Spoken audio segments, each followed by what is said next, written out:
اور ایک کی زندگی میں نے بنتی نہیں دیکھی. ابھی یو ایس میں 2 مہینے رہا, اپنے دوستوں سے ملا, پریشان پریشان پریشان, کوئی فیملی لائف نہیں, چہروں پہ ہلکے پڑے ہوئے, بال اڑے ہوئے, اینکیں لگی ہوئی ہیں, پیٹ نکلے ہوئے, شکل حالت عجیب سی. میرے پیاروں, جنید جمشید کی اینڈ آپ نے آنکھوں سے دیکھ لیا. آپ نے پوری دنیا میں, پوری دنیا کے لوگ اس کے اسکالر کہہ رہے ہیں, اسکالر جنید جمشید.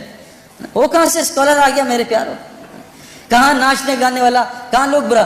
جس وقت اس کا جنازہ ہم رکھ رہے تھے تو اس وہ جو علاقہ تھا جہاں سارے بڑے بڑے مشائخ دفن ہوئے ہیں, سارے جن کے, یعنی کہا حضرت عبداللہ بن مسعود فرماتے ہیں زندہ کی تباہ کبھی نہ کرنا, زندہ کے پیچھے کوئی میرے پیچھے چل پڑے سیدنا, نہیں, مرنے کا کوئی پتہ نہیں اس کا کیا ہو, ہمیشہ مرو کی تباہ کرنا. وہاں سارا وہ بلاک ہے جو مرا ہوا ہے, اور کیا ان کا مرنے کے بعد لوگوں کی ہدایت کا وہ ذریعہ بنے ہیں. اس بلاک میں کونے میں جنید کو دفنایا, اس جگہ میں اور جنید کا جو بزنس پارٹنر ہے وہ سہیل, باقی تقریباً سارے علماء اور مفتی اس کے جنازے کو دفنا رہے تھے. یہ عزت میرے پیارے. علماء اور مفتی کون ہوتے ہیں؟ اللہ کے نبی کے وارث. یہ قیامت کے دن شفاعت کریں گے لوگوں کی. یہ وہ لوگ میرے پیاروں, جنید کا یہ کتنی عزت اللہ نے دی. یہ کیا دنیا کی وجہ سے دی؟ محمد یوسف غیر مسلم, کلمہ پڑھا, مسلمان ہوا, 2 یا 3 سال اس نے کلمہ چھپایا. بعد میں جب یہ ہمارا ایک سفر ہوا سعودیہ کا, میں اس کو مس کر گیا, تو اس سعودیہ کے سفر میں پاکستان ٹیم گئی میچ کھیلنے, تو وہ میچز کینسل ہو گئے. لیکن اللہ نے شاید یوسف کے لیے نظام چلایا تھا. یوسف کو پتہ چلا سارے کعبہ دیکھنے جا رہے ہیں, وہاں ٹی وی پہ ہر وقت طواف چلتا رہتا ہے. یوسف نے راشد لطیف سے کہا یار مجھے بھی کعبہ دکھا دو, میری بیوی مسلمان ہے. انہوں نے کہا تمہارے پاسپورٹ پہ تو غیر مسلم لکھا ہے. کہا مجھے مسلمان کر دو تو میں کچھ کر دو. تو یوسف نے مولوی طارق جمیل صاحب کو فون کروایا. مولوی طارق جمیل صاحب کو اللہ جزائے خیر دے.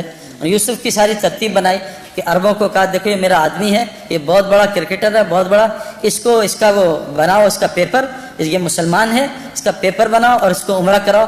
جب انضمام کہتا ہے میں نے یوسف کا ہاتھ پکڑا, ہم تو کیونکہ اتنا پولیوشن ہو چکی ہے نا, ہمیں تو نظر ہی نہیں آتا نور, ہم تو پولیوٹڈ ہے نا.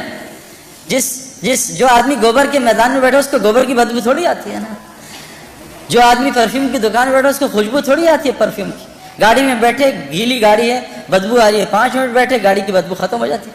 ہم اتنا ظلم دیکھ رہے ہیں, ہم اتنا آنکھوں سے حرام دیکھ رہے ہیں, ہمیں کچھ نظام نظر ہی نہیں آتا کہ اللہ کا نظام کیسے چل رہا ہے, رزق کیسے ملتا ہے, یہ بیماریاں کیوں آ رہی ہیں, یہ پریشانیاں کیوں آ رہی ہیں. ہم تو سمجھ رہے ہیں سیکیورٹی مسئلہ ہے, ہم تو سمجھ رہے ہیں حکومت والے خراب ہیں. غلط, بکواس, سب غلط. کیونکہ ہمارے دل اتنا اندھا ہوا ہے کہ ہم اللہ کو ہٹا کے سب کو کہہ رہے ہیں حکومت نے یوں کر دیا, ڈاکٹر نے یوں کر دیا, پولیس نے یوں کر دیا, فوج نے یوں کر دیا. او بھائی, ہم اتنا پولیس فوج کو بول چکے ہیں کہ ہم فرشتوں کے یقین سے نکل چکے ہیں کہ فرشتے بھی کچھ ہوتے ہیں. ہمیں کتوں کا یقین ہے, آیت الکرسی کا یقین ہے کہ آیت الکرسی سے حفاظت ہوتی ہے. تو محمد یوسف کا ہاتھ انضمام نے پکڑ لیا, اور محمد یوسف کی بیوی کا ہاتھ انضمام کی بیوی نے پکڑ لیا. کہا یوسف میں نے خود یہ ایکسپیرینس کیا ہے, مجھے سعید بھائی نے بتایا تھا, اور یہ حدیث میں آتا ہے کہ جو آدمی کعبے کو پہلی دفعہ دیکھے, اور میں قسم کھا کے کہنے کو تیار ہوں, میں نے کعبے کو پہلی دفعہ دیکھ کے جو دعا مانگی تھی وہ اللہ تعالیٰ نے ایسی قبول کی میں آپ کو بتا بھی نہیں سکتا. یوسف نے ایسے منہ نیچے کیا تو انضمام نے کہا جب میں کعبہ آئے گا تمہیں بتاؤں گا, تو نے میرے لیے ضرور دعا کرنی ہے. اور ہمارے مولوی فہیم صاحب رائیونڈ کے کہ امام حنیفہ رحمۃ اللہ ایک دعا کرتے تھے, اے اللہ میں جو دعا مانگوں وہ قبول ہو جائے. لیکن کہا وہ امام تھے, تم امام نہیں, تم کہنا اے اللہ میں اس سفر میں جو خیر کی دعائیں مانگے قبول کر لینا. یوسف نے جب کعبے کو دیکھا اور یوسف کی بیوی نے کعبے کو دیکھا, دونوں نے چیخ ماری اور اتنا روئے ہیں کہ میں آپ سوچ سکتی ہوں کہ ان کا دل پاکیزہ تھا, نئے نئے مسلمان ہوئے تھے, ان کو کعبے میں پتہ نہیں کیا نظر آیا جس کو میں اور آپ دیکھنے سے محروم ہیں. واپس آئے, یوسف نے کہا آج کے بعد ایسی کی تیسی, میری کرکٹ جائے, جان جائے, جو مرضی ہو, میں کالمہ اناؤنس کروں گا. عبدالوہاب صاحب حاجی سے مشورہ کیا, حاجی صاحب سے, حاجی صاحب نے کہا اعلان کر دے. یوسف نے کلمے کا اعلان کیا. میرے پیارے بہنوں اور دوستوں, بھائیوں, یوسف اتنا بڑا کھلاڑی نہیں تھا جتنا اس نے ریکارڈ کیے. اس نے 5 سال میں سارے ریکارڈ توڑ دیے. بریڈ مین دنیا کا بہترین کھلاڑی, اس کا ایک ریکارڈ توڑا, 2 شاید. ویب ریچرڈ جو میرا فیوریٹ کھلاڑی تھا اس کا بھی ریکارڈ توڑا. اتنے 5 سال میں ریکارڈ توڑ دیے کہ ہم حیران پریشان رہے. میں آپ کو صرف یہ سمجھانا چاہتا ہوں دین میں لگنے سے دنیا کہیں نہیں جاتی. جو دنیا اللہ دیں گے آپ کے خوابوں میں نہیں ہے. یہ ظالم باطل ہمیں دھوکہ دے رہا ہے. میں اس دھوکے سے ایک ڈبکی مار کے آ رہا ہوں اور آپ کو بتا رہا ہوں مت اس دھوکے میں پڑو، نکل آؤ دھوکے سے۔ یہ دنیا چند سیکنڈوں کا مزہ ہے، یہ لڑکی پہ نظر پڑی چند منٹ کا مزہ، اس کے بعد دماغ خراب، دل خراب، پریشانی، اریٹیشن، چند سیکنڈوں کا مزہ ہے۔ میں نے نیا موبائل لیا، یہ 5 چل رہا ہے نا، آج کل 7 آیا ہوا ہے، میں ان پنگوں میں ساری زندگی گزاری۔ یہ نیا موبائل کا انہوں نے ایڈ دے دیا 7 ہر جگہ ایڈ آ رہا ہے 7 دوست بتا رہے ہیں سعید بھائی آپ نے 7 لے لیا، ہر جگہ سے دعوت چل رہی ہے، دعوت چل رہی ہے، دعوت چل رہی ہے۔ اب نماز میں 7 آ رہا ہے، رکوع میں سجدے میں 7 آ رہا ہے۔ جس دن میرے ہاتھ میں 7 آیا اور میں نے 7 2 دن استعمال کیا، میں کہا نہیں یار اب 8 کا انتظار کرو۔ یہ دنیا یقین کریں جتنے مرضی پیٹو ہوں، ماشاءاللہ لاہور میں تو کھانا ٹھیک ٹھاک کھایا جاتا ہے، جتنے مرضی پیٹو ہوں، افطاری آئے اور افطاری سے پہلے دب یا پکوڑے ساری کھا جاؤں گا، سموسے بھی کھا جاؤں گا، جلیبی بھی کھا جاؤں گا، بس میں کھاؤں گا اور پانی پورا گھڑا پی لوں گا۔ جہاں 2 پکوڑے گئے، سموسے گئے، بھوک بھی ختم، مزہ بھی ختم۔ یہ دنیا جیسے ایک پلیٹ کھائی بریانی کی، مزہ آیا، پھر دوسری لی تو مزہ کم ہوا، تیسری بالکل، چوتھی پہ کہا یار مجھے الٹی آ جائے، بس بس بس کرو۔ اللہ کی قسم دنیا اس سے زیادہ کچھ بھی نہیں۔ آج ہم سب دنیا سے آخرت بنانا، دنیا بنانا چاہ رہے ہیں، نہیں بنے گی اگر ہم آخرت کی محنت میں لگ گئے۔ اگلی مثال یہ انضمام الحق پاکستان کرکٹ ٹیم سے نکال دیا گیا، مجھے کپتان بنایا، ان کا سب کو سلیکٹ کرنا، انضمام کو سلیکٹ نہ کرنا۔ میں نے انضمام الحق کو، ہمارے ایک دوست ہیں پہلے ٹی وی کے فلموں کے اداکار تھے نعیم بٹ صاحب، میں نے ان سے کہا کہ انضمام ابھی بہت غصے میں ہے اور یہ بیچارہ ایک امتحان میں ہے، اس کا اب یہ لوگوں کو رگڑا نہ دے دیں آپ اس کو۔ حالانکہ انضمام کو غصہ نہیں آتا لیکن آتا تو بہت آتا ہے۔ میں کہا انضمام کو لے کے آپ اس طرح کرو کہ آپ چلے جاؤ اللہ کے راستے میں۔ انضمام نے 10 دن لگائے، سارا غصہ نیچے آیا اور 10 دن لگانے کے بعد اللہ کے راستے میں 10 دن لگانے کے بعد اس کو اللہ نے واپس کپتانی دی اور 5 سال میں پاکستان کے ٹاپ کیپٹنز میں شمار ہونے لگا۔ پہلی اننگز میں جا کے 326 کیے۔ میرے پیاروں میں یہ نہیں بتا رہا یہ کوئی کرائٹیریا نہیں ہے، لیکن جس وجہ سے میں اور آپ ڈرتے ہیں نا میری دنیا جائے گی، واللہ ہماری دنیا وہ بنے گی جو ہم سوچ بھی نہیں سکتے۔ ہاشم معاملہ، چلو میں تو بڑھاپے میں دین میں آیا نا، میں تو 37 بڑھاپا ہی ہے کرکٹ کا، وہاں مجھے دین کی شکل 35 میں آ کے لوگوں نے بات کی، 37 کی ایج میں نے اللہ کے راستے میں وقت لگایا۔ میں 35 کرکٹ کا بڑھاپا ہے، سپورٹس کا بڑھاپا ہے۔ ہاشم معاملہ ایک ٹین ایجر، اس کو ساؤتھ افریکنز نے کہا ہم تمہیں کرکٹ کھلائیں گے، تمہیں اتنے $1 ملین رینٹ دیں گے، تمہیں یہ دیں گے، تمہاری یہ لائف ہوگی، تم نے بس ایک شراب کا اسٹکر لگانا ہے۔ اس نے کہا لعنت بھیجتا ہوں کرکٹ پہ، میں اللہ رسول کا حکم نہیں توڑ سکتا۔ آج ہاشم معاملہ ساؤتھ افریکن کا موسٹ ریسپیکٹڈ سٹیزن بنا ہوا، کیوں؟ یہ کیا ذلیل ہو رہا ہے ہاشم معاملہ؟ میں 40 دن گیا جماعت میں، 2 مہینے بلکہ ساؤتھ افریقہ، کچھ دوستوں کے ساتھ جماعت میں ہم گئے۔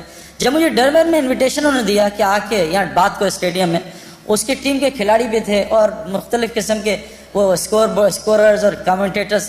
ہاشم عاملہ بھی وہاں جہاز سے اترتے میرے پاس پہنچ گیا، حالانکہ لمبے سفر سے تھا۔ اسے کسی نے بتایا سعید بھائی جو ہے، سعید انور جو ہے وہ ڈربن اسٹیڈیم میں اسپیچ کر رہے ہیں، جنید جمشید مروم اور ہم ساتھ تھے جماعت میں، تو ہمارے ساتھ میری آ کے بات سنی۔ میں نے اس کے کھلاڑیوں سے پوچھا کہ ہاشم کا کیا اثر تم پہ، یہ تم سے اسلام کی بات کرتا ہے؟ کہا آج تک اس نے اسلام کی بات نہیں کی۔ میں کہا پھر اس کا کیا اثر ہے؟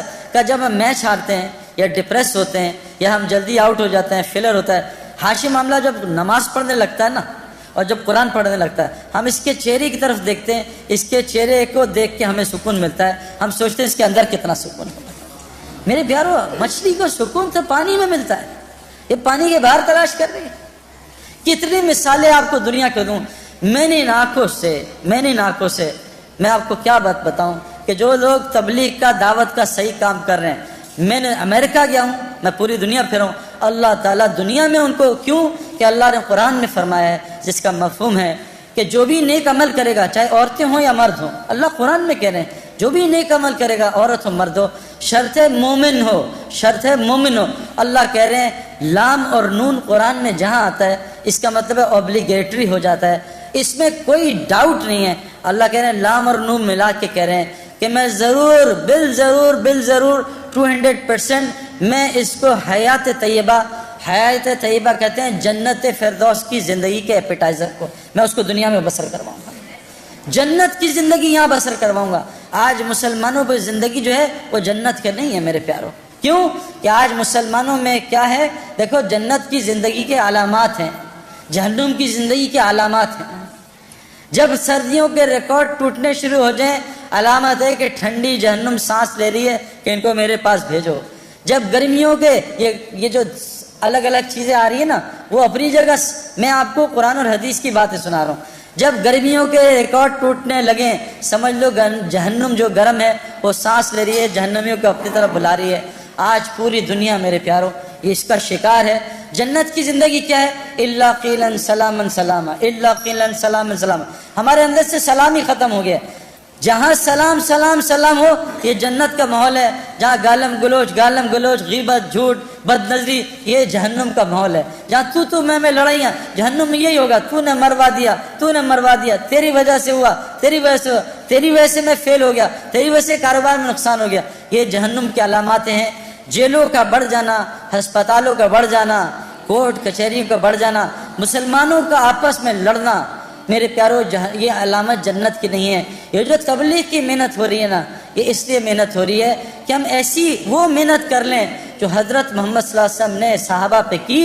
اللہ نے 35 سال کی صحابہ پہ محنت پہ ان کو وہ دنیا دی کہ 70% دنیا ان کے قدموں میں آ گئی تھی. مدینے میں ایک آدمی زکوٰۃ لینے والا نہیں تھا. عمر بن عبدالعزیز جو تابعی تھے ان کے زمانے میں پورے افریقہ میں ایک زکوٰۃ لینے والا آدمی نہیں تھا. میرے پیارو اگر ہم صحیح دین پہ آ جائیں اللہ ہمیں وہ دنیا دے گا جو آپ سوچ بھی نہیں سکتے. اللہ اللہ اللہ اللہ اکبر لا